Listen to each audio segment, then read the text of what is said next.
Hi ho, it's off to court we go.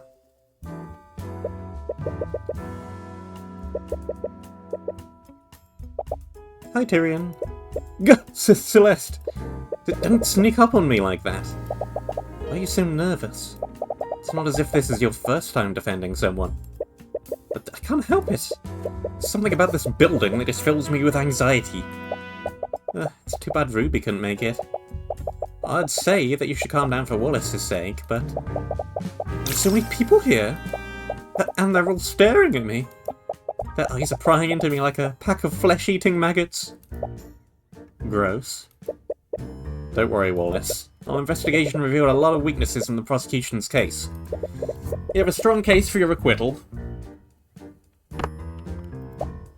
Okay. See? You can be confident when you want to be.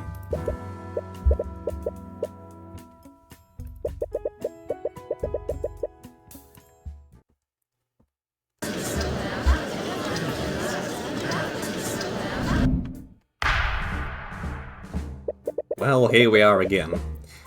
Court is now in session for the trial of Wallace Nightgrave. Prosecution is ready, Your Honour. The defence is also ready. Very well, let's begin the proceedings. Prosecutor Steelwind, could you please list the charges? The defendant is a student at the Wyvern Imperial Academy.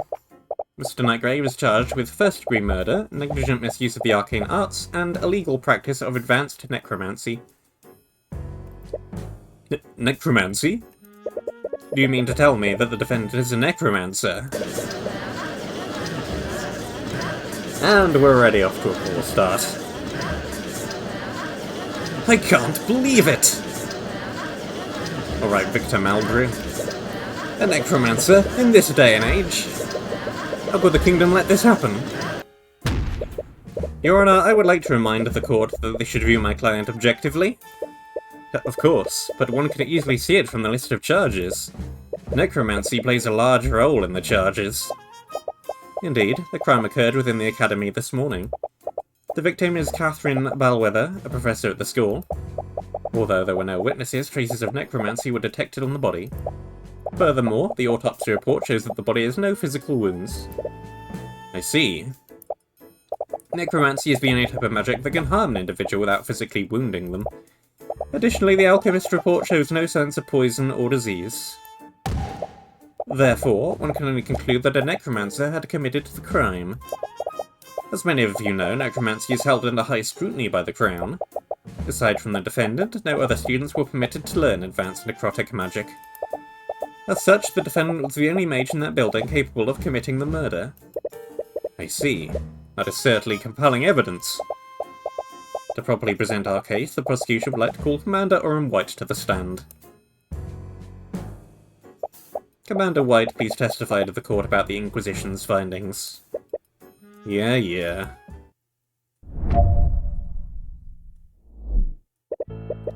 It started when the City Watch got a call from the Imperial Academy. Someone was attacked and the whole building was put on lockdown.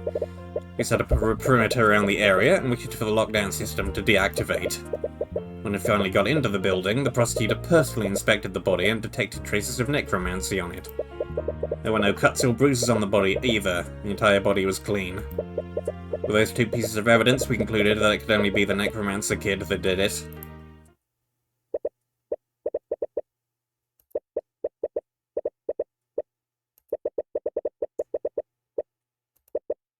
Mr. Cuthbert, you may begin your cross-examination.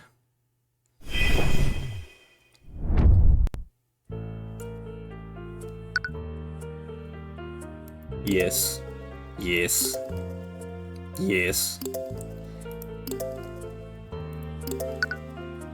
Her entire body was clean.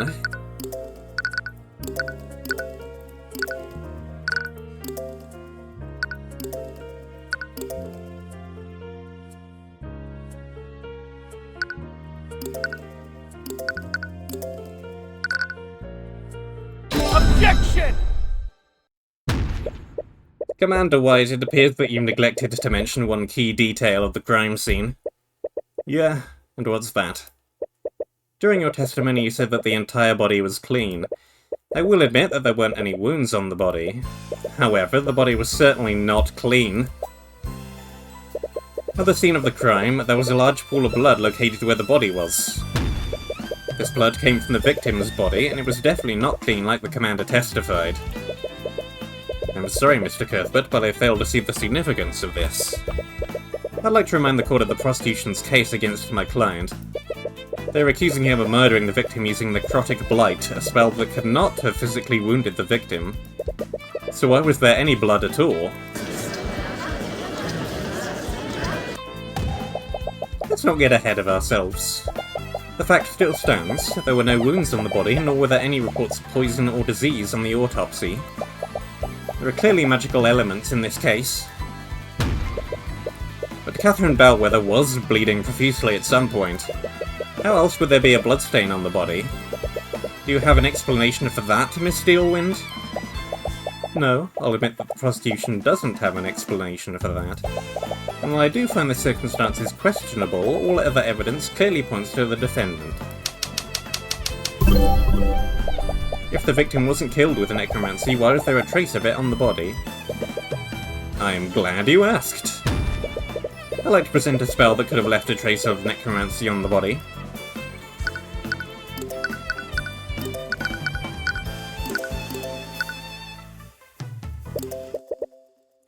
What is this? This is what left the trace of necromancy at the crime scene. And I'm wrong. Too hasty. That one.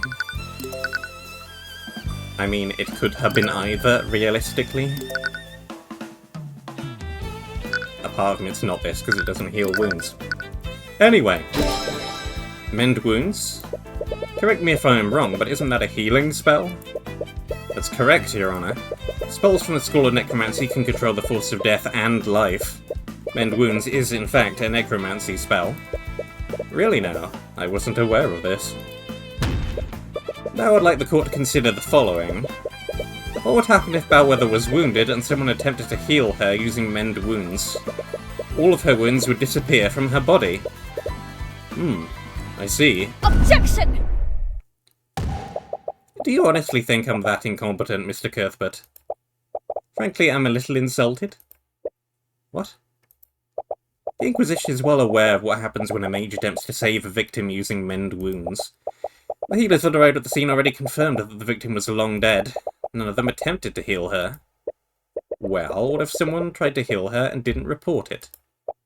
Please, none of the healers would have anything to gain by doing so. In fact, as a necromancer, the defendant could have easily carried out the described scenario. He could have cast mend wounds on the victim after murdering her to confound the investigation.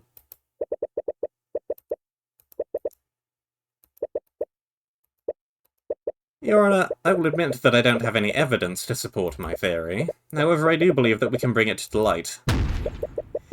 There may have been two people who witnessed someone cast magic on the body. Valentina and Valerie Ineas, the sisters who discovered the body.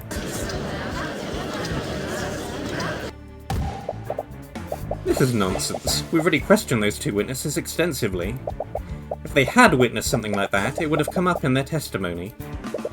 If that's true, then you have nothing to lose by hearing their testimonies. Very well. If you're so confident, let's hear the witness's testimony. Seems the prosecution has no objections. However, if this line of questioning leads nowhere, I will see no reason to further prolong this trial. Do you understand, Mr. Cuthbert? Of course, Your Honour.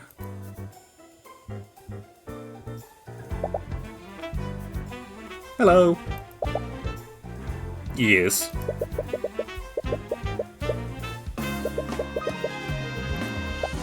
Witness, please state your name and occupation for the court. My name? Witness, there's no need to be so nervous. We merely want to hear about what you saw on the day of the murder. Right, it's just that guy over there. You mean Mr. Cuthbert? Did this man harass you, witness? But wait a minute. Yeah. He, super harassed me? How shameful. I would expect a member of our justice system to behave more professionally. Oh, shut up. Anyways, please state your name and occupation for the court, Miss Ineas. My name is Valentina Inius.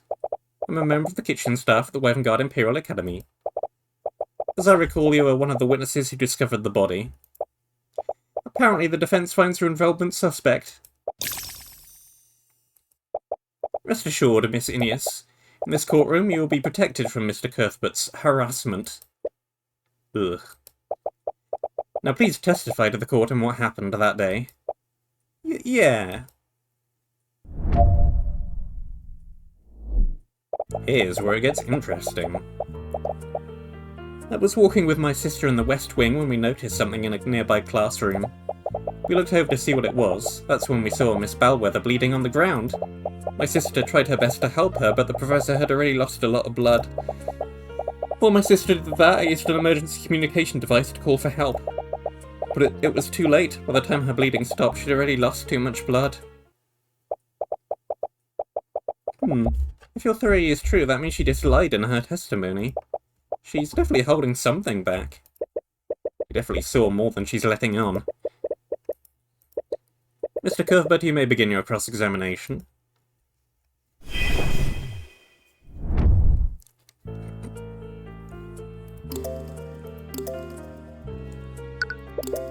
She tried to help her?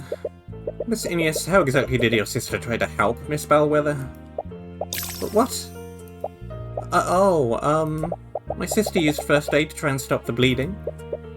I see. Could you please add that detail to your testimony? Yeah, sure. First aid and applied pressure to her wounds. Your sister knows how to use a first aid kit? Yeah, it was covered in our training when we first started working. With all the nobles around, I guess the headmaster wanted to make sure we were prepared.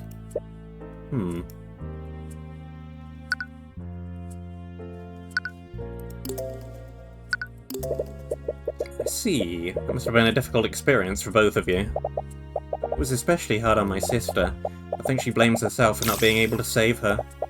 We didn't like Professor Bellwether, but we still didn't want her to die. Honestly, her testimony makes a lot of sense. It's hard to figure out which parts she might be lying about. Contradiction somewhere. My theory is that Valentina saw someone use mend wounds on Bellwether. She'd focus on the statements that describe how they both interacted with her.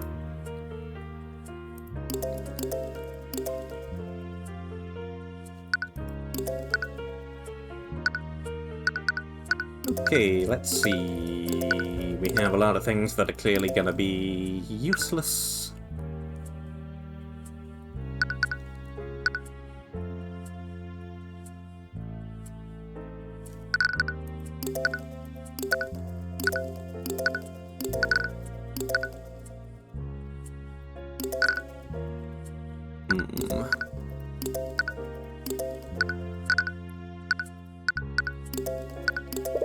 A device.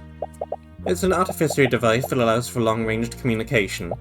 Some of those devices are placed around the school for use during an emergency. I see. So who did you contact? I wasn't sure, honestly. I could hear a lot of people talking on the other end. That particular device broadcasts to the headmaster's office and to the City Watch barracks. I imagine that's where the headmaster was able to activate the lockdown so quickly. I see.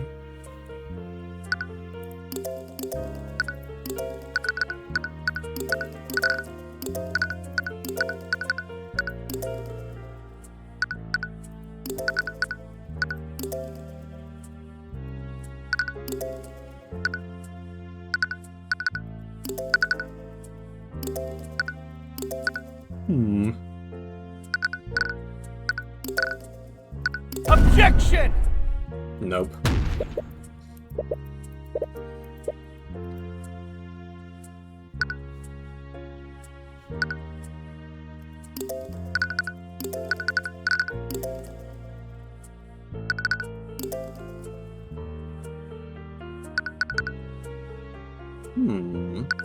Objection! Also nope.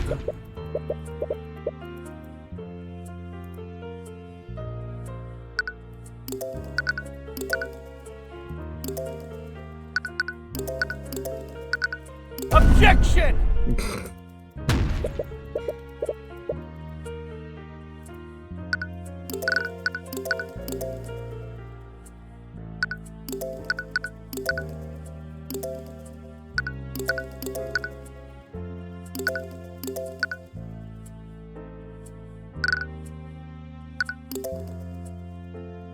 Right, yes. Duh, obviously. Objection! No wound. Witness, what is the meaning of this?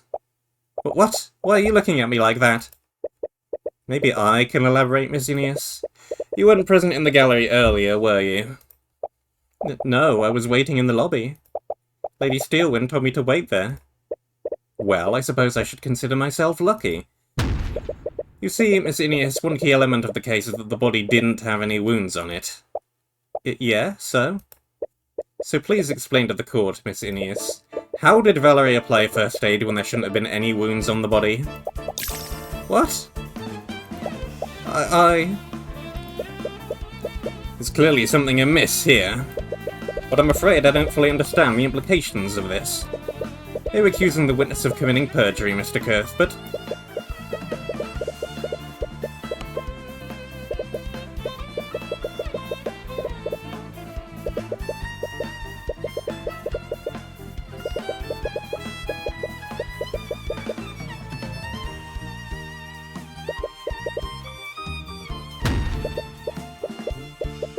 Yes, I jumped to the correct conclusion a good half or hour or so ahead of when I was supposed to.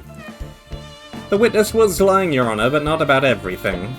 Valerie Aeneas did try to save the victim's life by dressing her wounds, but she didn't use first aid, she used magic.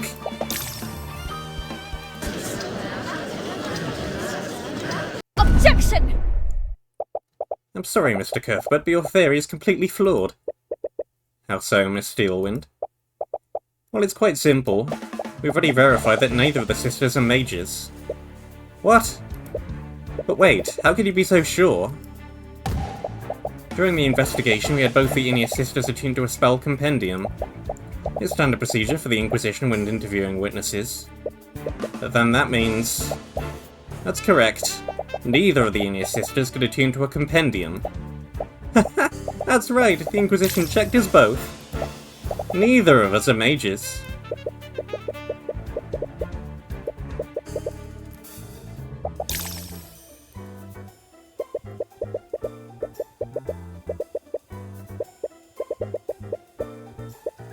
Celeste, is it possible for a mage to hold a spell compendium and avoid attuning to it? No, it just needs to be on their person. When I was arrested, the Inquisition also made me attune to one of their spell compendiums. They were really careful to make sure that I did the attunement correctly. There's no way a mage could avoid attuning to a compendium with them watching you.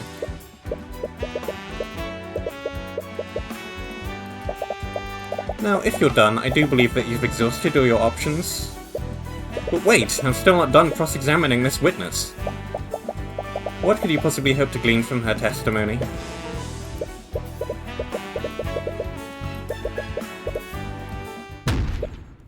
There's one key element of her testimony the court is overlooking. I have a right as an attorney to complete my cross-examination. Your Honour, the defence is clearly trying to buy time. I might be compelled to agree with you. However, I'll also admit that some elements of the witness's testimony are quite peculiar. I will allow the defence to perform one more cross-examination. But know that this is your last chance, Mr. Cuthbert. If you produce nothing substantial, I will pass my verdict. Of course, Your Honour.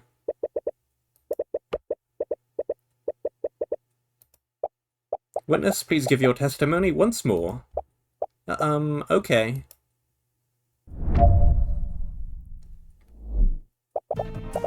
Like I said, my sister and I saw Miss Bellwether bleeding on the ground. We rushed over to her.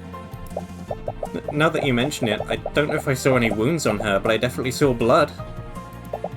My sister tried to save her, but she didn't use any magic. Neither of us is a mage. Both of us held that book the knights gave us. The commander was watching us the whole time. He can confirm it. What are we going to do? They have pretty hard proof that Valerie isn't a mage. Valerie is the mage we're looking for, I'm sure of it. I'm just not sure why they felt the need to lie to the Inquisition.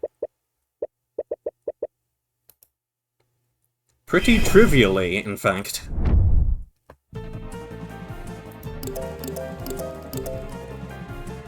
Objection! Yes, Aeneas, your thoughts betray you. What?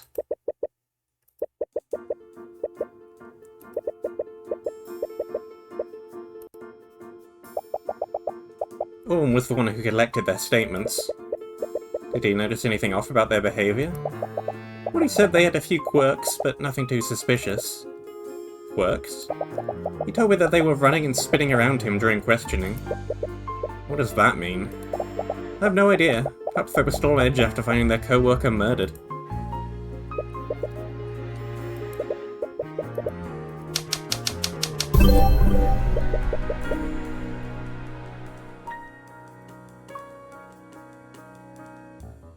Ba-ba-ba-ba-ba-ba.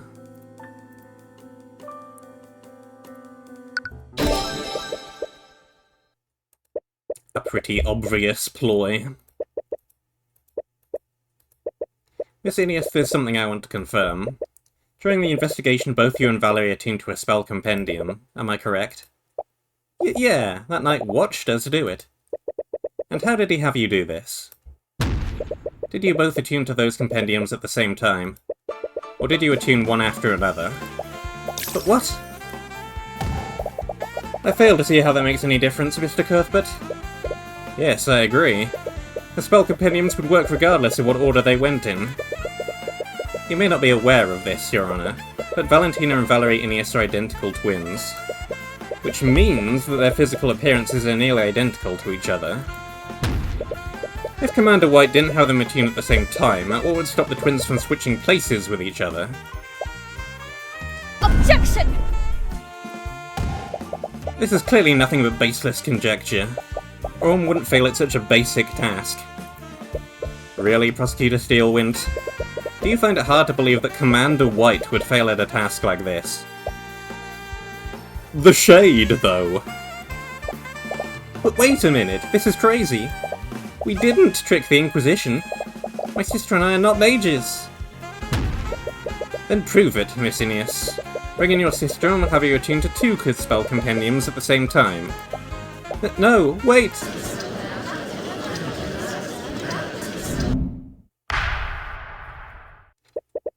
Order in the court. It's clear that we won't get anywhere unless we test the defence's theory. Bailiff, escort Valerie Ineos to the stand and bring 2 unattuned spell compendiums.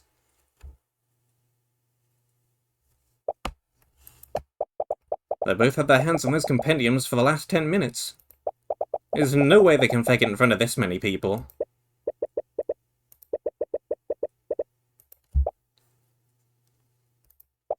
No! Did he seriously? But what is it, Prosecutor Steelwind? What do you see? What I see is Commander White seeking new employment in the near future. It appears the defense was correct. Valentina Ineos isn't a mage, but Valerie Ineos is. What's more, Valerie Ineos' compendium contains the Mend Wounds spell, which makes the defense's theory entirely plausible. But please, just allow me to explain. We should allow you to explain what, exactly? You're an unregistered mage. And you and your sister have made fools out of all of us with your perjury. How would you know what it's like, Lady Steelwind? What? Do you think we didn't notice your name? You're not like us, you don't have to hide. Whatever, this whole situation has gotten out of hand. I didn't think hiding it would cause so much trouble. And I won't let someone go to prison because of me, even if he is a necromancer.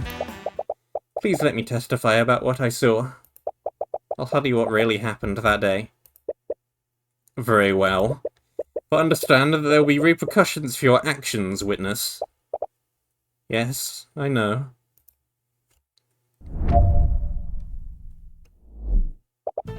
My sister and I were walking in the hallway from the kitchen to the foyer, and I suddenly spotted the professor lying in a pool of blood in a nearby classroom. Valentina used a communication device to call for help while I tried to save her. I saw that she was bleeding, so I cast Mend Wounds on her to close her wounds. But it was too late. I closed the hole in her stomach, but she was already dead. There was a hole in her stomach? Your Honour, as you can clearly see from the witness's testimony, the trace of necromancy was left by the witness, not my client. What's more, it's clear that there was a physical wound on the body. I see. Well?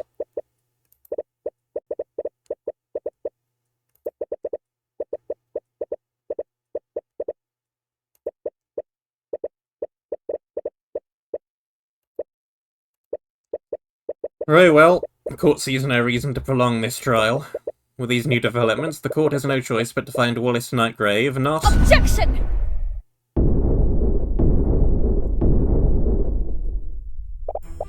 I believe the court is ignoring one key detail of the witness's testimony. And what would that be, Miss Steelwind? Let's re-examine the witness's testimony.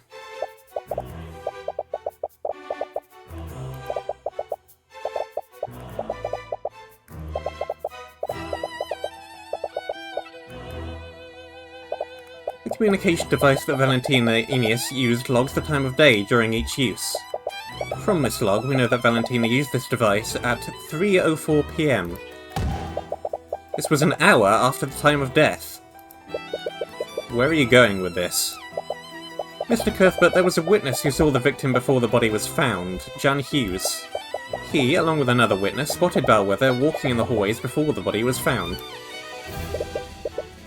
Yup. He sure did. 20 to 30 minutes before the body was found. Do you see the discrepancy, Mr. Cuthbert?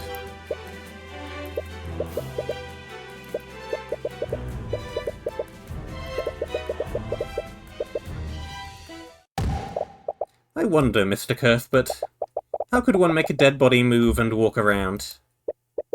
No, you can't mean... There was more than one piece of evidence that pointed to a necromancer committing the crime. The defendant murdered the victim and used necromancy to animate her corpse. An undead created within the Imperial Academy? How reprehensible. That's ridiculous. She had a hole in her stomach when the twins found her. Jen Hughes would have noticed that.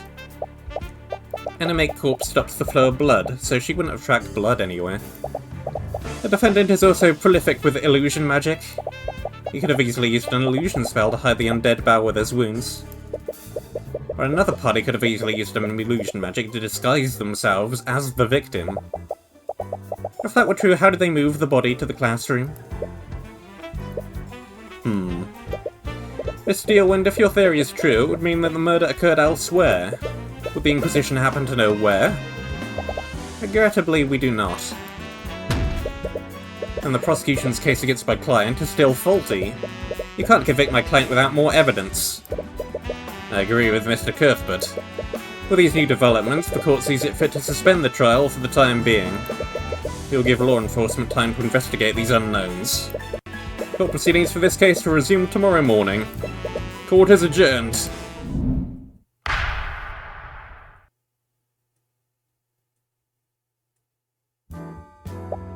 Hey, you feeling okay?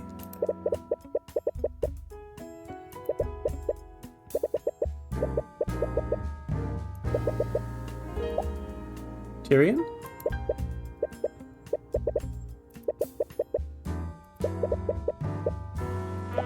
Tyrion!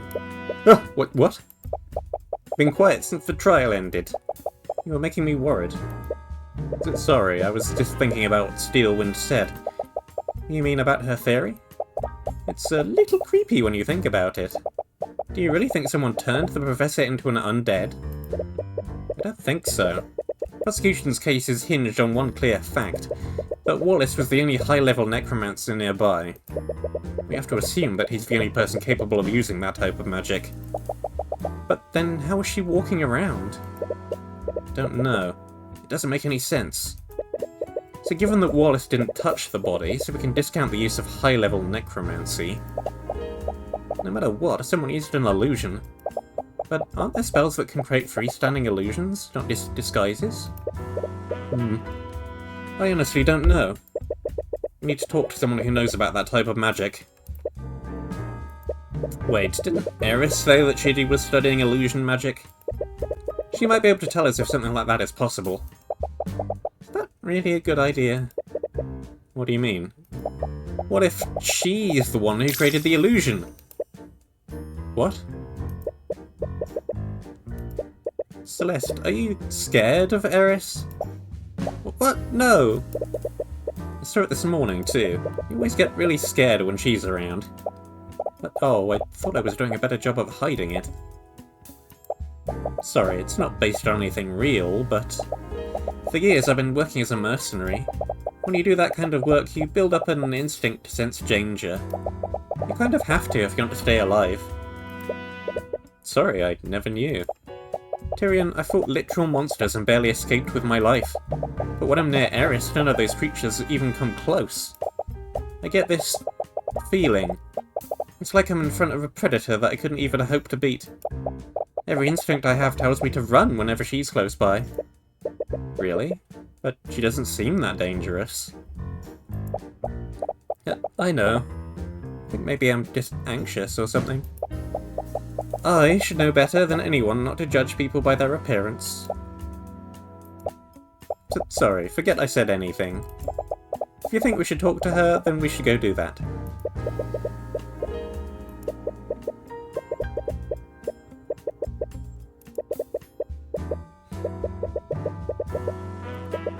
But aside from that, there was also something else that the prosecutor said. Mr. Cuthbert, there was a witness who saw the victim before the body was found, Jan Hughes. He, along with another witness, spotted Bellwether walking in the hallways before the body was found. She said, along with another witness. That means that there was another witness that saw Bellwether walking around. Right. Jan probably isn't the most reliable witness. So talking to that other person might help us figure out what happened. But do you think Steelwind will tell us who that witness was? At this point, we won't lose anything by trying.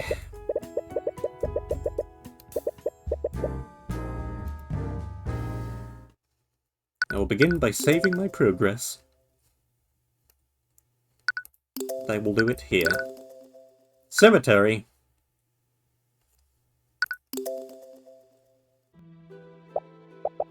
It is Investigation T2. Tyrion, what are we doing here? I'm not sure. Wait, is that Eris? Apparently so. Well, we found her. We should probably talk to her later. It would be rude to disturb her now.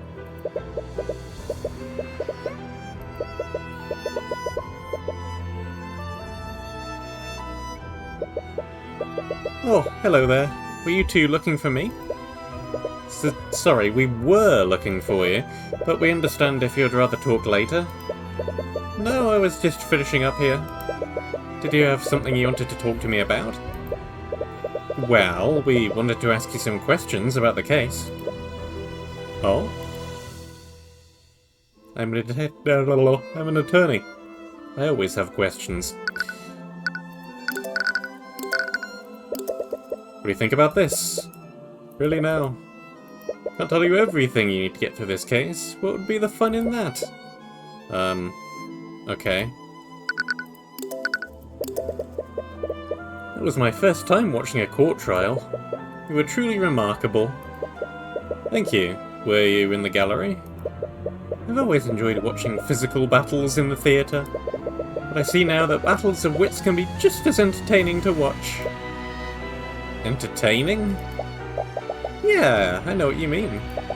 You see the odds are stacked against him, but then he suddenly pulls out this crazy deduction and steers the trial in his favour. I've never really thought of it like that. But I'm sure it's far more entertaining to be the one making the deductions. I'm not really sure what you mean. I practice law so that I can help those persecuted by the justice system. Don't really do it to entertain myself. Is that really true? Do you find the experience even the least bit entertaining, Tyrion? I wouldn't really put it that way. You're far too modest. You save people from the clutches of death. To your clients, you might as well be a knight in shining armour. Uh-huh. Sure. Earlier you said you were practicing illusion magic. I am. Did you want to ask me about the prosecution's theory? Yes, actually. How did you know? It was easy to guess after seeing you in the courthouse. Anyways, disguising an undead with an illusion is definitely possible. And as Lady Steelwind said, illusionary disguise would be the best spell to use for that. What if someone created a freestanding illusion? A freestanding illusion? Yeah, we know that Wallace didn't animate and disguise the Professor's corpse, so what if the illusion wasn't disguising anything? Maybe someone created a freestanding illusion of Bellwether walking around. For something like that, one would probably use major illusion. Creates a three-dimensional illusion, can take the form of any object or creature that can be contained within a 10-foot cube. While concentrating, the caster can animate and move the image to a different location within range, purely physical and can't be physically touched.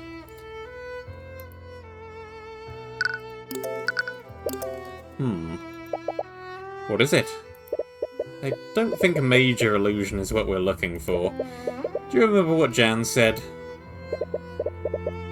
I was cleaning a mess in the hallways. Bellwether knocked over a vase and there were shards and dirt everywhere. If the Bellwether that Jan saw was a major illusion, then she couldn't have knocked over that vase. Illusions created by that spell don't have any mass.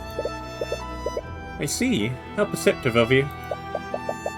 Aren't there any other illusion spells that do have mass? No. Illusions can only recreate visual and auditory sensations. But there isn't a single illusion spell that someone can touch. So that means that someone disguised something to make it look like Bellwether. Why the look of suspicion, Celeste? Sorry, I wasn't... Calm down, I'm only joking. I don't blame you for considering every possibility. In fact, I'm flattered you think I'm capable of pulling off such an elaborate ruse. Anyways, this does tell us one important thing. What's that? The Bellwether that Jan saw had a physical mass to it. It wasn't a freestanding illusion, it was someone or something disguised as Bellwether.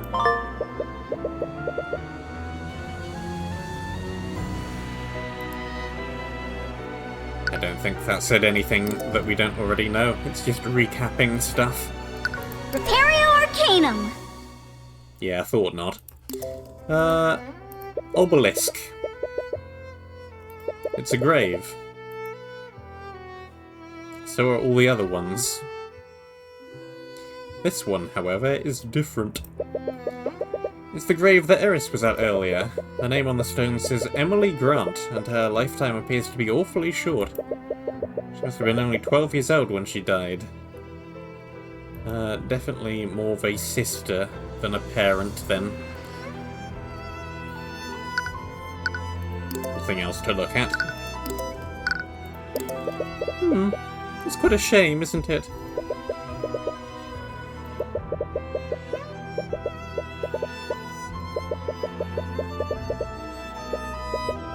Sorry for interrupting you. Was she someone you knew? Not personally. I am actually here on Wallace's behalf. Wallace knew her? Wallace joined the Academy as part of a program run by Headmaster Edmund. At the time, the Headmaster was reaching out to mages among the common folk. He had started a program to admit these mages to the Academy without having to pay tuition. Both Emily and Wallace were among those mages. Well, that must have been an amazing opportunity for them. Truth is, neither of them actually cared about learning magic. The real problem was that Emily had a terminal illness. She and Wallace were poor orphans, and they obviously didn't have the resources to treat it. But if they enrolled in the Academy would be obligated to give her medical treatment. The Imperial Academy teaches the best mages in the kingdom. They thought that curing her illness would be an easy task for the Academy's healers. But they were mistaken, I'm afraid. I'm sure you know this by now, but healing spells can only treat wounds, they can't cure illnesses. Emily's condition only got worse over the years, and eventually she succumbed to her illness. Wallace was furious. He didn't understand why the kingdom was outlawing magic that could save lives. And that's why he decided to learn it himself. Yep, Headmaster was inspired by Wallace's resolve. He gave him access to the Academy's forbidden tomes of necromancy. And Wallace taught himself the spells that he knows today. So that's why... It was supposed to stay a secret between him and the headmaster. But I'm sure you know how that turned out. Right. Well, I think I may have gotten everything I can from you.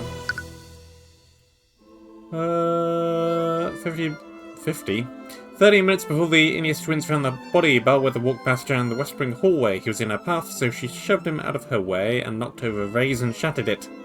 Even though Jan didn't say anything to her, she yelled at him to be quiet.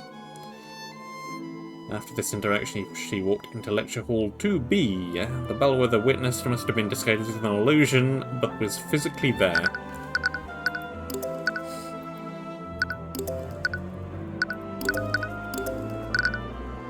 Right, well, I think I've gotten just about everything I'm gonna get out of here.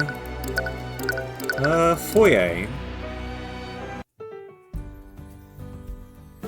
Or maybe not. Still, I'll talk to you. There's still a lot we don't know. Yeah. We know that Wallace didn't kill her, but did the true killer really murder her there?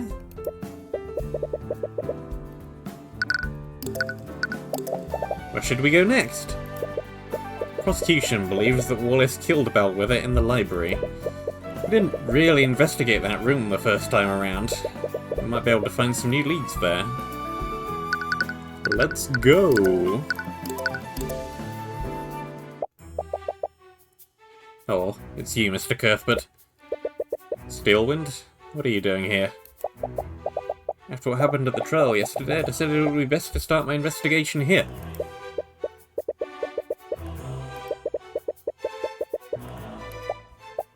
Actually, since I have you here, have you seen Iris Ailmater anywhere? It's my understanding that you're both acquainted with each other. Iris? What do you want with her? Not for anything serious, mind you. It's just that Oath of a Commander lost her spell compendium. Now we need her to produce another one for our records. If you see her, please let her know that we'd like to speak to her. We saw her earlier in the cemetery nearby. I've got no idea where she is now. Ugh. Once again, I have to compensate for that idiot's mistakes. Anyways, I was wondering if I could ask you some questions about the case. I'm an attorney, don't you know? Very well. I suppose I still need to honour our deal from earlier. Have you had any luck finding the scene of the crime? Unfortunately, I haven't. From the witnesses' testimonies, we have a rough idea of the route Bellwether took. But none of the rooms we've checked have any sign of a struggle. Why are you so sure that a struggle happened? I'm mainly basing that off of the Ineos sisters' testimonies. Valerie, in particular, noticed that the bleeding came from a wound in her stomach. Regrettably, the body's wounds were mended, so we can't determine what kind of weapon the murderer used. During the trial, you mentioned that another witness saw Bellwether walking around yesterday. Would you be willing to tell us who that person is? I'm sorry, but I can't tell you that. I've been pretty transparent with your investigation thus far. What's changed? I have no obligation to justify myself to you. Nor do I have an obligation to help the opposition. Didn't we have a deal? Hiding information doesn't exactly seem fair to us. I believe I've given you plenty of information already. So regardless of what I said before, the answer is still no.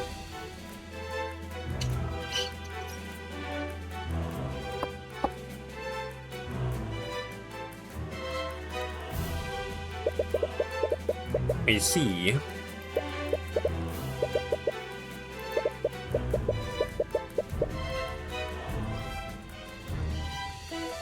Is there something about this witness's family that you're worried about?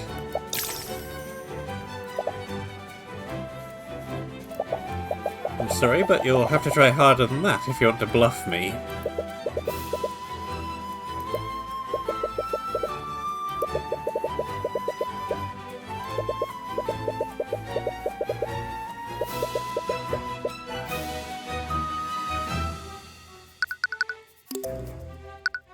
Right, well, let's Let's just have a little look around the room then, perhaps.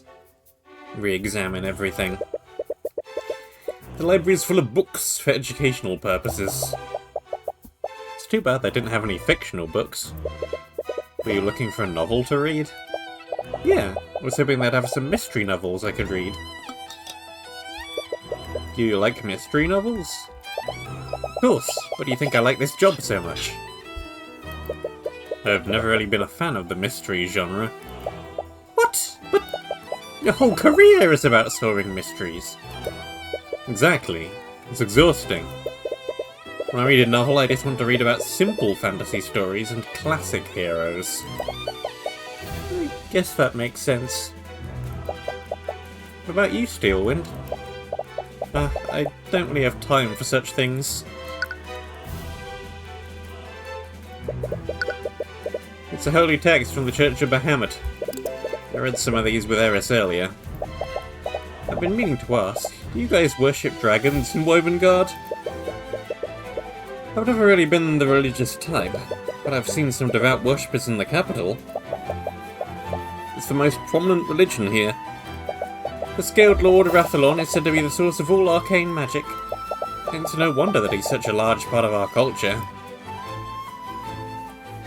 Table. Without chairs, still. Ugh, I don't think I could handle studying here day after day. Globe. It's amazing how many other nations there are aside from Wovengard. I've been to most of these places. You should come with me next time, Tyrion. Isn't travelling through the border heavily restricted? Don't worry, I won't report you. Can't exactly blame you for wanting to leave. Due to constant misuse of the Arcane Construct's voice systems, voice lines can now only be set by Headmaster Redmond. Is that why I can't make the Construct say things? The Construct speaks using Professor Bellwether's voice. Unfortunately, that was an open invitation to many of the students. A lot of them ordered the Construct to speak several obscenities using her voice. But why is Headmaster Redmond the only person allowed to set the voice lines? There were also rumours that several faculty members partook in these pranks. I can't blame them for wanting to let off some steam. That does give me ideas, however. Well, I'm not sure what else there is to look at. I think we've looked at just about everything and found just about nothing. Though, it did spark a theory in my mind. Repario Arcanum! Nope.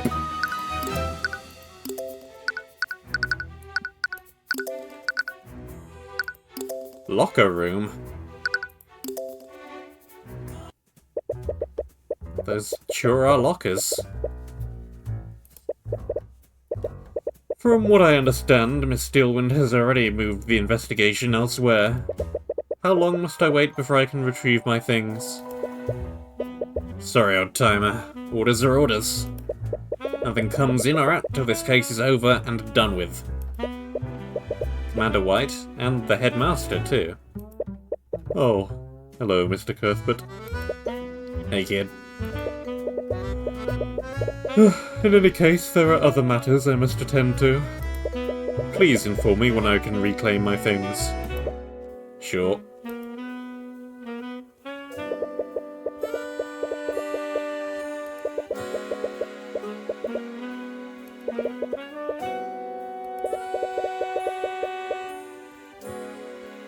Hey there.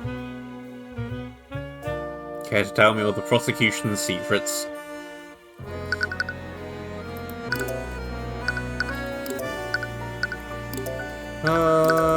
I doubt there's much to examine.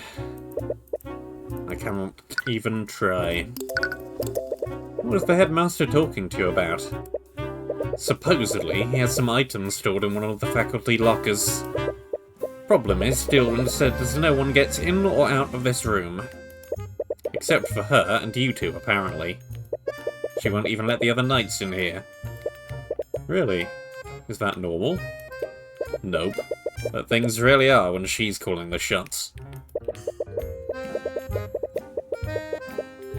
She trusts us, and she doesn't trust the other knights.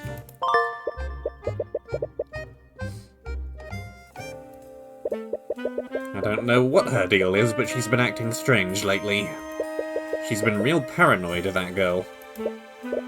Frankly, I can't tell what's going through her head. I can, but only sometimes. You mentioned that the prosecutor's been paranoid lately. Do you think it has something to do with this case? Nah, it started way before that. Lately she's been using the Inquisition to investigate a lot of non-magical homicides.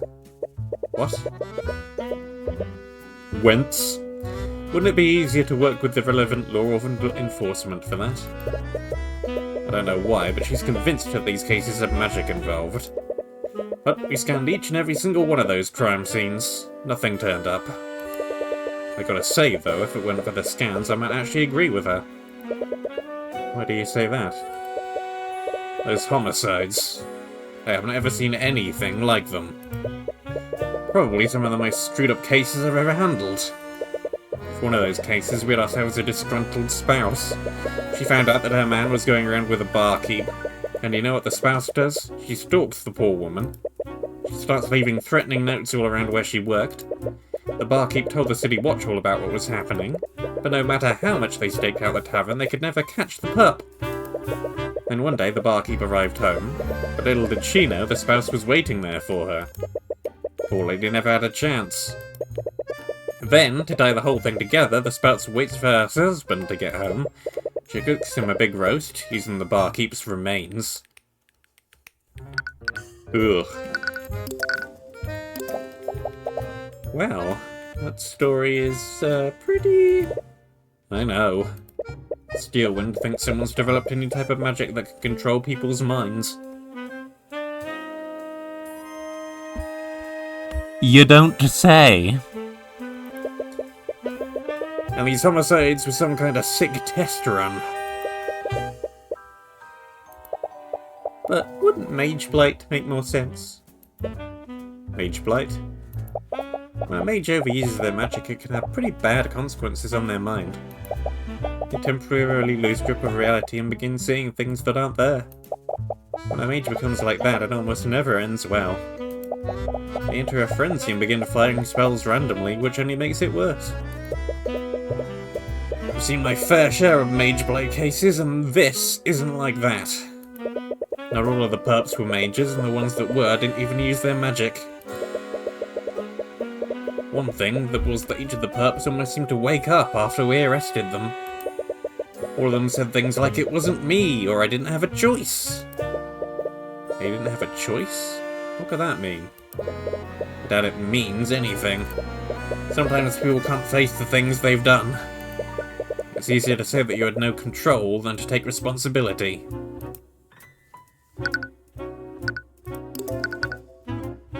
Who do be this witness, then? During the trial, Miss Steelwind mentioned that someone other than John Hughes saw Bellwether walking around. Have you seen them around lately? We wanted to speak with them. Nice try, kid. Oh well. Honestly, I couldn't tell you if I wanted to. I don't think anyone other than Steelwind knows who this witness is. I sure as hell don't. Well, the little scheme was doomed from the start then.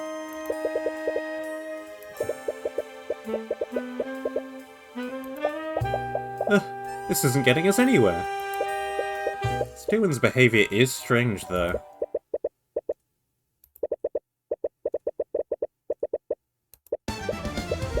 Okay, Steelwind's behaviour has been strange this time around. She's hiding elements of the case, even from the commander. Anyone can tell that she doesn't have much faith in him. I'm standing right here. Now, this is the first time I've seen her hide key details of a case from him. There has to be a reason why she's being so secretive.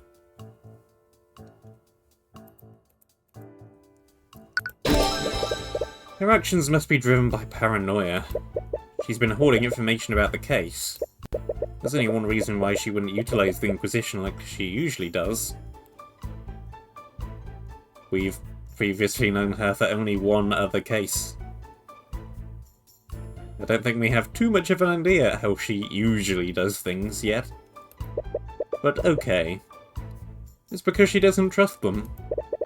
I hate to say it, but that doesn't really surprise me. She's always been standoffish with us. But there is one exception. There are individuals who she's trusted more than the Inquisition during this case. She let us investigate the crime scenes without any restrictions. Yeah, I never really thought about that. Does she trust us that much? I don't think personal trust is the reason. We don't usually interact with her. And she's worked with the Inquisition on plenty of cases that we weren't even involved in.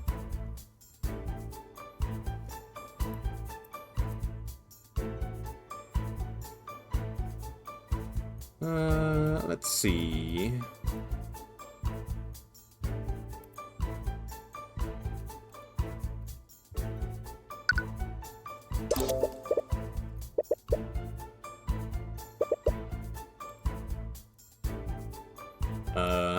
well, both.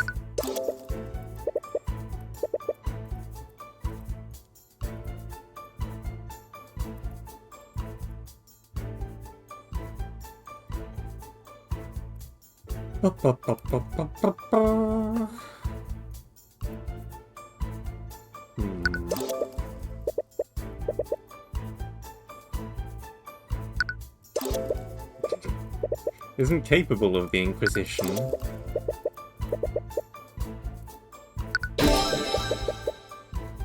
Steelwind doesn't know much about us, but she does know that we aren't prone to noble corruption. Right, you indicted a noble during the last case. Meanwhile, the Inquisition usually bends to the nobility's whims. Well, I can't argue with you there. Using my insight, I could tell that she's worried about the witness's family, and if she's worried about corruption from the nobility, that can only mean one thing.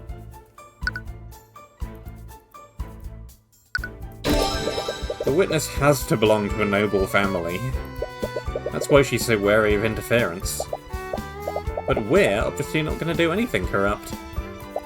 Why is she hiding witness's identity from us?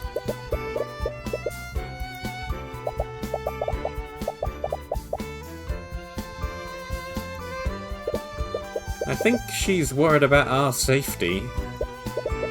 Yeah, I guess harassing a noble could put you in danger. But... I'm the protege of the infamous Ruby Tamora. Yeah, it's not as if we aren't already on the nobility's bad side. I'm sure the Pierce family still has it out for us.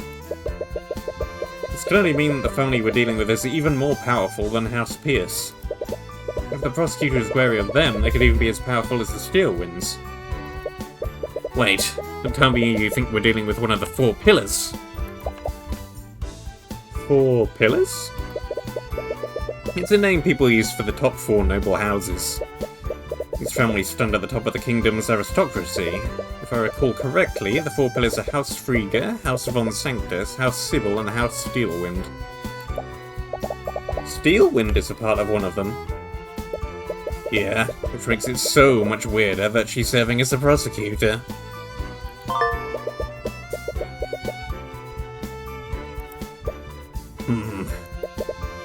What is it? Steelwind's weird behaviour all started after she investigated this room. We were at the crime scene and she left to follow a lead. But an hour later she came back to the lecture hall and booted everyone out. Her behaviour changed after investigating this room. That means that she found something here. And that something must point to a family from the 4 pillars.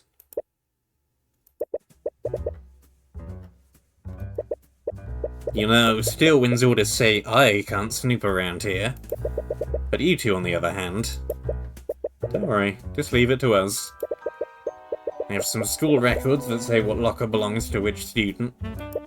You can use it to tell whose locker you're looking at. Neat. Oh, there's an arcane construct in the back there. It's probably here to aid the students. Anyways, I don't think it's relevant to our investigation.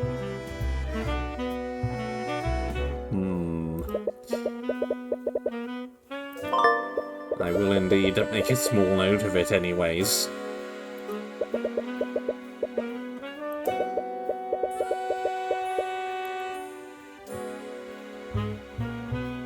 Ba-da-ba-ba. Well, let's just go top to bottom.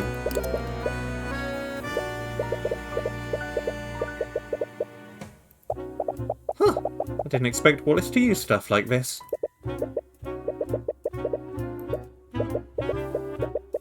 Ho hum.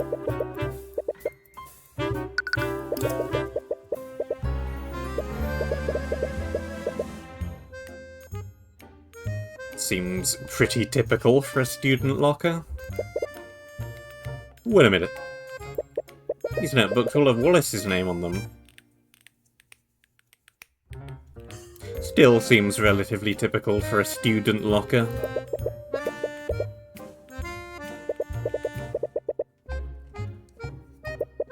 These are Wallace's notebooks. But why are they in Miriam Frager's locker? Did Miriam steal his things?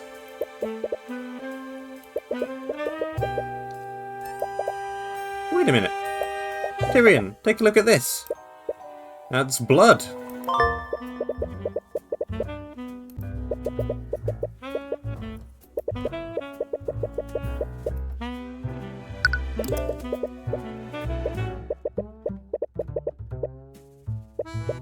There's nothing but lotion in here. Oh. Wonder why a student would need this much lotion. But wait, Tyrion, don't touch those with your hands! It's some kind of sanitizing liquid. It's a little strange, but it doesn't seem to be related to the case.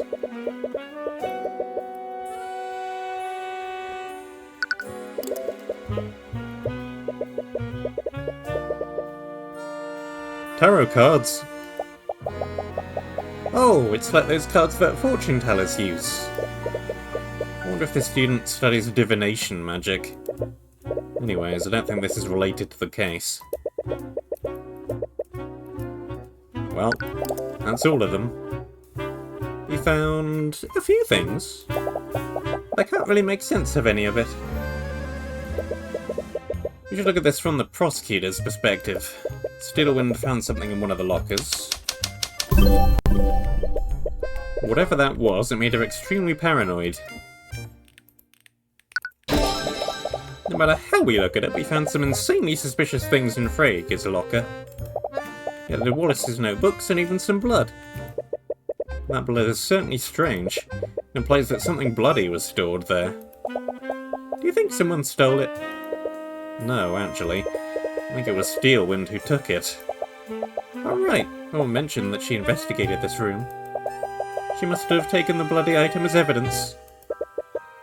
But with that said, there's something else that's strange about Miriam Frager's locker. It had a lot of Wallace's possessions. It's possible that she really did steal those items from him. But it's more likely that this locker isn't actually hers. Remember what Wallace told us before? Ah, yes.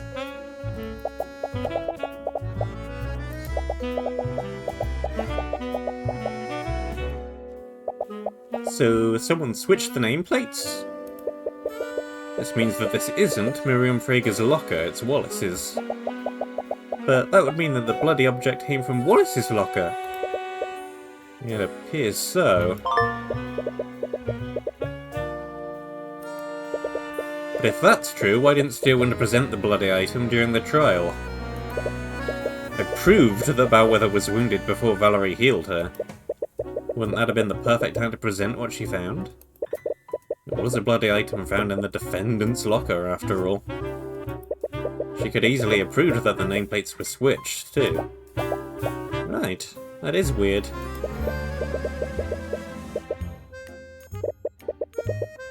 think we'll just have to ask Steelwind ourselves. Maybe once we see the item in question. I believe it's a sword. It'll all become clear. See ya, Mr. White. Oh, you're back. We've uncovered a few things during our investigation. Miss Steelwind, are you acquainted with a student named Miriam Frager? I said it before, Mr. Cuthbert, I won't fall for such an obvious bluff. It's not a bluff, Miss Steelwind. I'll prove it using the evidence we've gathered.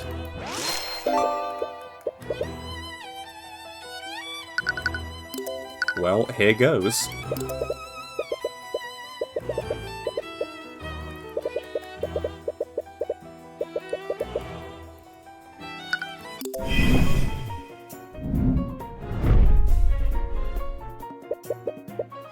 You've been behaving strangely, Steelwind. Steelwind is extremely logical and won't accept arguments that aren't supported by evidence. However, she has become secretive lately and her actions seem to stem from paranoia. She's uneasy about case elements that relate to Miriam Frager and very inclined to hide Frager's involvement from the court at all costs. Even the Knights of the Inquisition have noticed. Please just tell me, why are you being so paranoid? I'm not sure what you're trying to imply, Mr. Cuthbert. I've approached this case objectively, just like I have with every other case.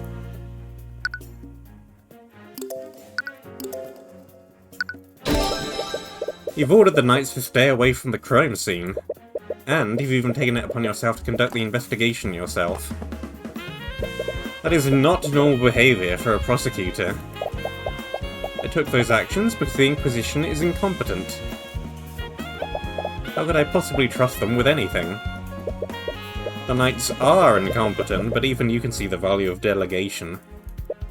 During Celeste's case, you still delegated tasks to the Inquisition, and you could have easily investigated the McCoy Tavern yourself. This academy is huge. You wouldn't conduct your investigation this way unless you had a good reason. Then, why don't you enlighten me? What would cause me to behave so strangely?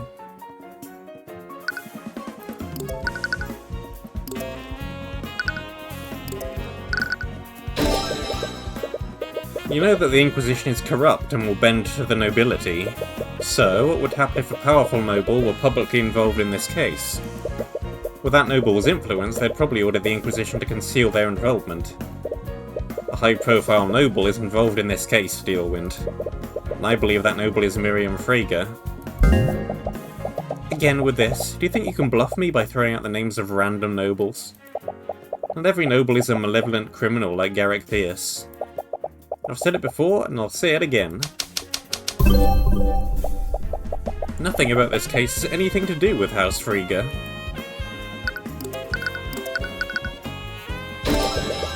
Then, how do you explain this, Steelwind? The commander told us that you were following a lead in the locker room yesterday. We investigated the lockers of students from the Four Pillar families, and we found stains of blood in a locker with Miriam Frager's ID number. And it was presumably left by a bloody object. The bloody object was taken by someone, and we heard that you became extremely paranoid after you found something in the locker room. If I had to guess, I'd say that you took the bloody object as evidence. And what evidence do you serve to support these outrageous claims? What? The only thing you have is evidence of a bloodstain. There is a myriad of explanations for that. Everything else you mentioned is pure speculation. I could have found any number of things in that room, or possibly nothing at all.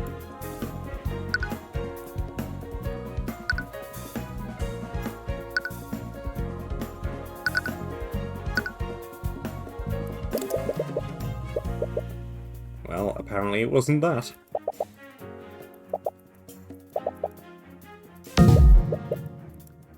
Fine. You found an object in the locker room with Miriam Frager's nameplate on it. If you don't present what you found to the court, I'll have no choice but to pull the owner of that locker onto the stand. That's ridiculous. We both know the locker in question belongs to Wallace Nightgrave. Can you unequivocally prove that, Miss Steelwind? Because the way I see it, there's a lot of room for doubt there. Enough doubt for me to pull Miss Frager onto the witness stand. But if I had more context, maybe I wouldn't have to resort to that.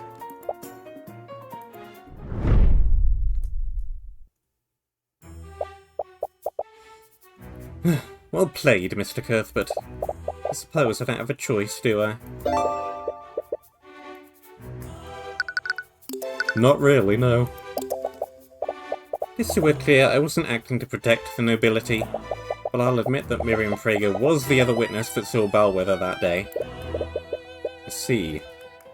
I had some suspicions, but there's also another matter. While I was investigating the body, I found this.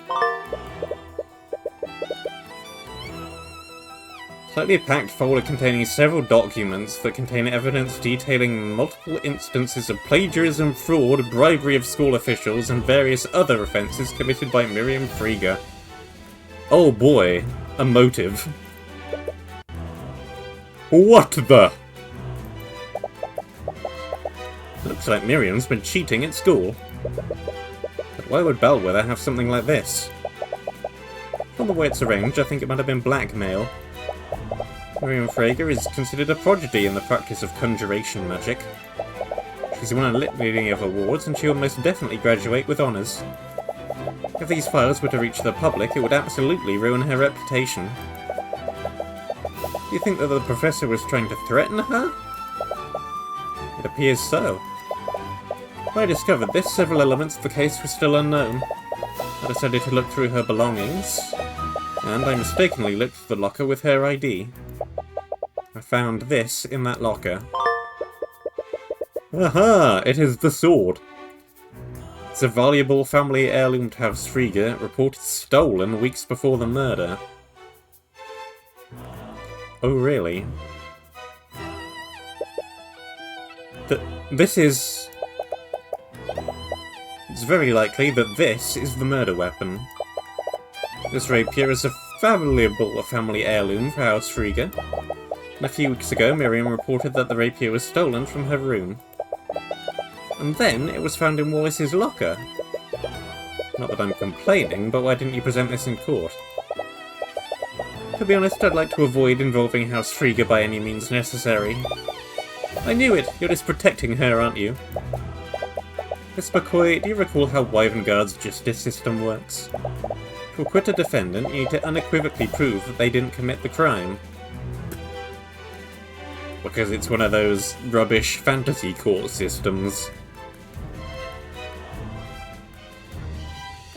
No innocent until proven guilty here. To do that, they either need a solid alibi, or we need to prove that someone else committed the crime. What do you suppose will happen if you bring Miriam Frager onto the stand? House Frager won't allow one of its members to be indicted in a court of law. They'll plant and forge evidence to implicate your defendant. And they'll use the Inquisition to do it. So that's why you've been keeping them away from the investigation. Can't you do anything? The Steelwinds are powerful too, aren't they? I have the support of my house. Right now, I'm just a prosecutor, nothing more. Steelwind, you know this isn't fair for us. Just do nothing and let us win. Celeste, if we can't go after Miriam, then you can at least help us save Wallace. I'm not going to do that.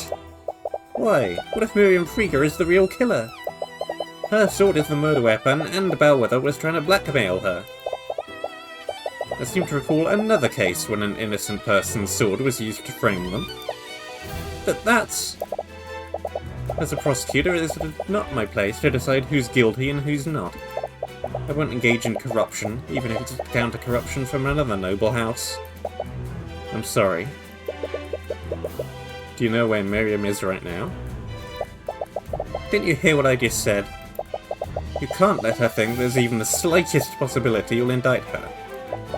She'll bring the entire wrath of House Frager down on you. Regardless, I can't do anything for Wallace unless I know everything that happened. Frigga has the last piece I need to put everything together. Well, I suppose I don't have much of a choice, do I?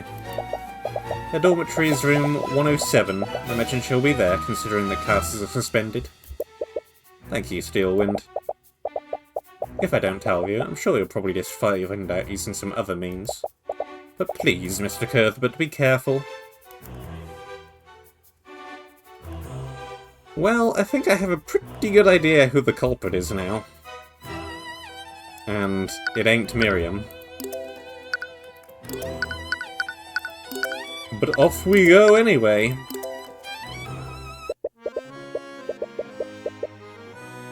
It's very black in here. Black bed, black wallpaper, black curtains, black chest of drawers.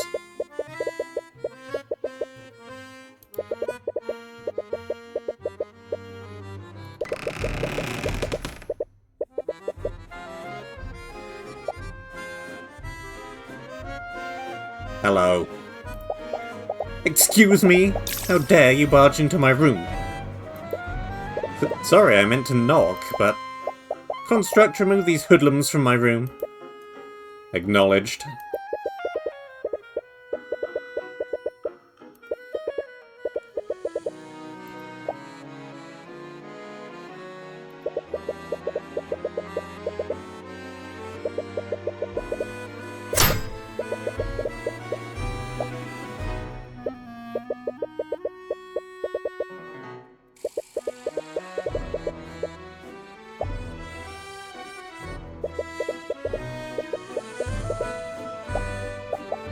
Construct, stand down. Acknowledged. I am terribly sorry for that. I wasn't aware that this was your servant.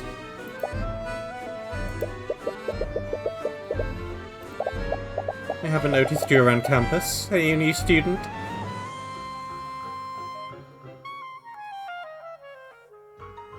Well then.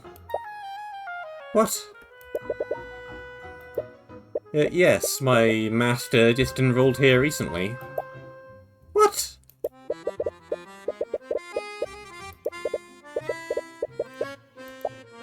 Yes, I just started here. I take it you're Miriam Frigga? Yes, I'm honoured that you recognise me. It's a pleasure to make your acquaintance, miss. I'm Celeste from... Steelwind. I'm Celeste Steelwind. Uh-huh. Convincing. Steelwind? It's a pleasure to meet another member of such an esteemed house. I just moved in, and I thought that I should introduce myself. Nice work on the interface there. Very thorough. Seeing as you're a top student in the field of conjuration. Conjuration. What did she say? Conjugation. Yeah. That.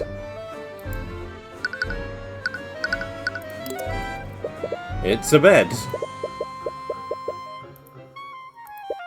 It's a dresser. With a mirror on it. It's a desk. With chairs, for once.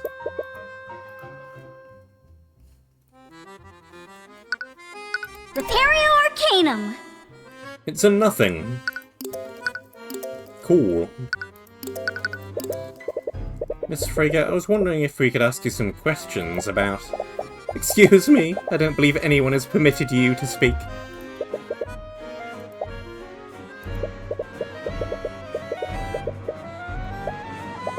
So we heard about what happened to Professor Bellwether. I can't believe it. Yes, it's quite tragic what happened to her. She's always been an acquaintance of House Frigga.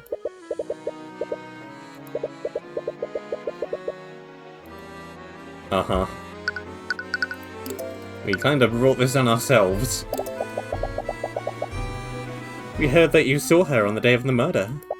Could you tell us more about what happened? Oh, you heard about that from your relative, did you? If you don't mind me asking, why are you so interested? Arya? Oh, you know, I'm just curious is all. You know how uneventful life can be sometimes. Being a noble and all. Oh, is that all? I was worried you were going to down the same path as that poor, confused Arya. Uh-huh. But I'm in the middle of a study break anyways. I suppose I have some time to sate your curiosity. Construct, please prepare us some tea. Use that lotus tea we imported from the Eastern Kingdoms. Acknowledged. Lotus tea? You have lotus juice?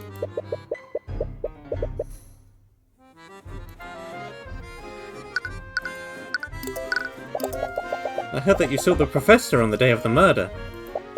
Where did this happen? I was in the hallways when I saw her coming up the headmaster's office. She was heading towards the library. Do you remember what time this happened? I'm not really sure, honestly. It's a little embarrassing, but I have a bad habit of getting too absorbed in my work. Sometimes I let entire hours pass by without noticing. Do you have a rough idea, at least?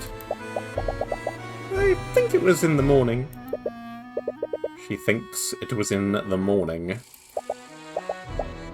But anyways, did anything seem off about her?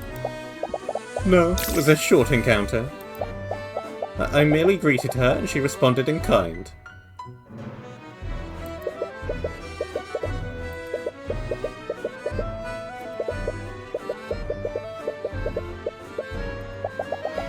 Were you and the professor really on good terms?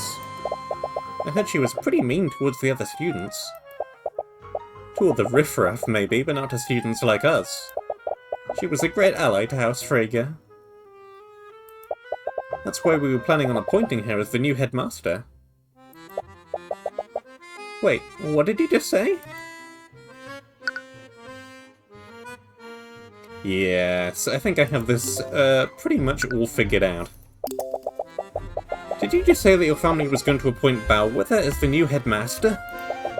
Well, I'm surprised you didn't know. House Freyja holds several seats on the Academy's board. We were making plans to have her replace that lout, Redmond. They were going to sack the headmaster.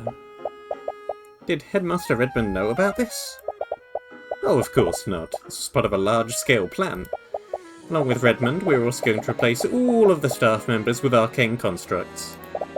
We had to keep everything under wraps, or else the Halp would have left prematurely. And where would that leave us?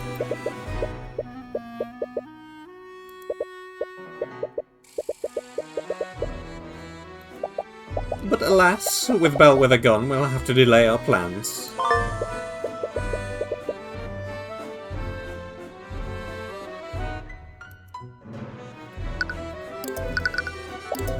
So, we heard that Arya took your rapier as evidence for the case. Can you believe her? She still won't give it back to me. My father will have my head if I can't get it back soon. How did it even become part of the investigation anyways? I don't know. Arya won't tell me anything. I swear, if that necromancer was the one who stole it, I'll execute him myself. So, someone did steal it from you? Yes, from right out of my room. When did this happen? About a few weeks ago. I noticed when I came back from one of my classes. Someone removed the rapier from its display case in my room. How did they get into your room in the first place? You think someone used magic to teleport past the door? Please, I'm a master of conjuration magic. If someone attempted that, my enchantments would have shunted them out. This means that the thief came in through one of the doors or windows. But it was that necromancer. I'm sure a street child like him just knows how to pick a lock.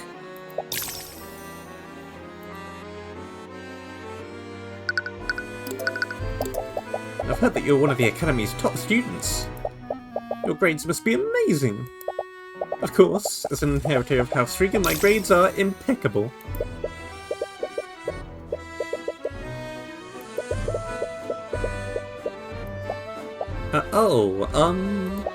What kind of magic do you study here?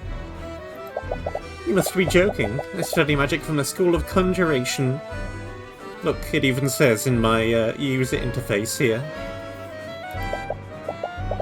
Just like most members of my house. The School of Conjuration. That's the type of magic that specializes in spatial manipulation and teleportation, right? Yes, I consider myself quite the expert in that field. Why, the Crown Prince himself has asked for my assistance in a research study.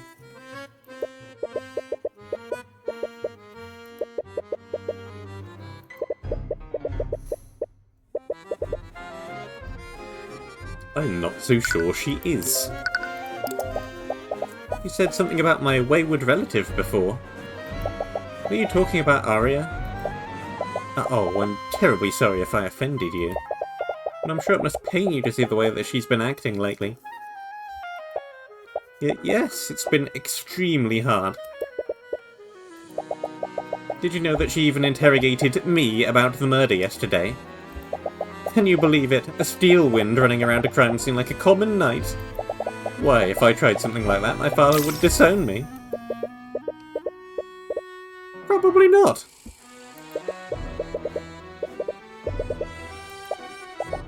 Honestly, she probably thinks she can do anything just because of her betrothed. Master?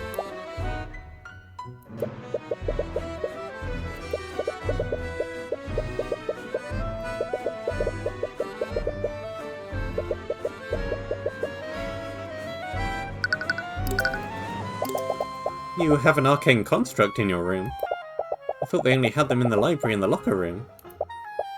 This construct was a gift from House von Stanctus. I have to say they're quite convenient to have around. They look really cool. Maybe I should get one. You should? A construct would be far more useful than this attendant of yours. Unfortunately, there are still some issues with their intelligence. Their intelligence? There are issues when you give them complex commands. It might be easier to show you. Construct, please retrieve my textbooks and bring them here. Then cast Steel Wind Strike at this location. After that, retrieve some plates and set them out at this table. Acknowledged. But what? Oh, there's step 1.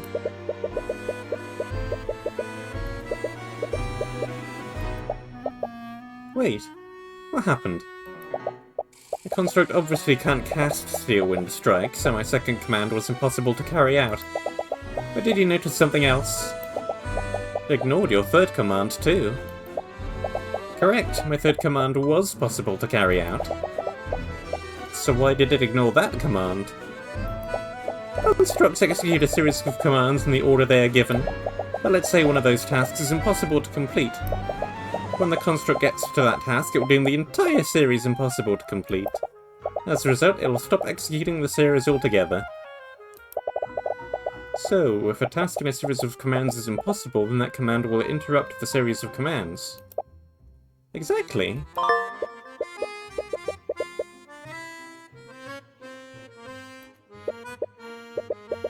Lady Steelwind, I'm afraid we must leave now if we want to make our next engagement.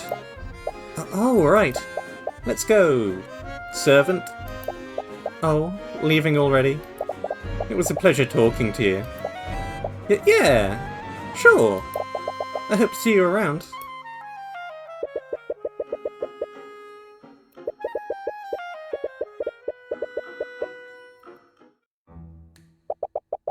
Are you sure that you didn't want to talk to her more? We were getting a lot out of her. She was in fact very chatty, yeah. We already got a lot of useful information out of her. The more time we spend with her, the more likely she is to see through our ruse. Right. So, why Steelwind? But I don't know, I panicked.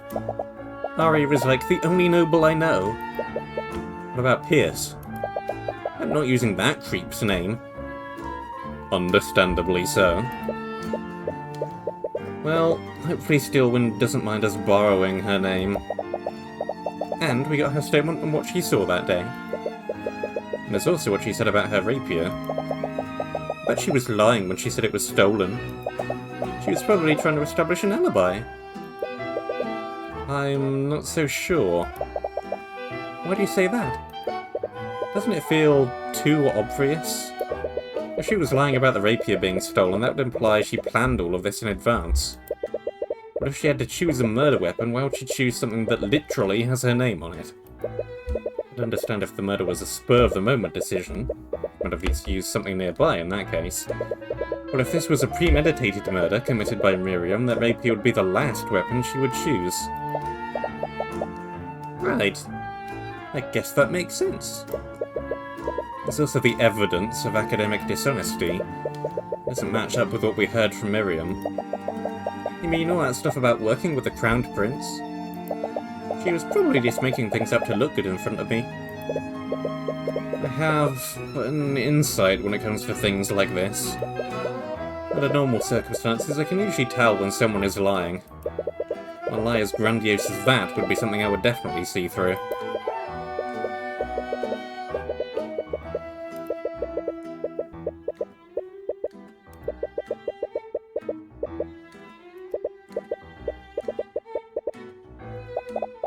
Well, I guess I'll trust your insight. But what does this mean? I don't know. I think I might. Even with everything we've found, I'm still not sure who the real culprit is. I think I might be. At the very least, I think we should still try to pull Miriam onto the stand. If she testifies in court, I might be able to find something I can use. Plus, it will be really funny when she figures out that I'm a lawyer.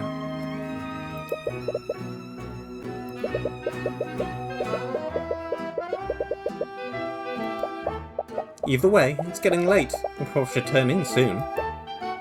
Yeah.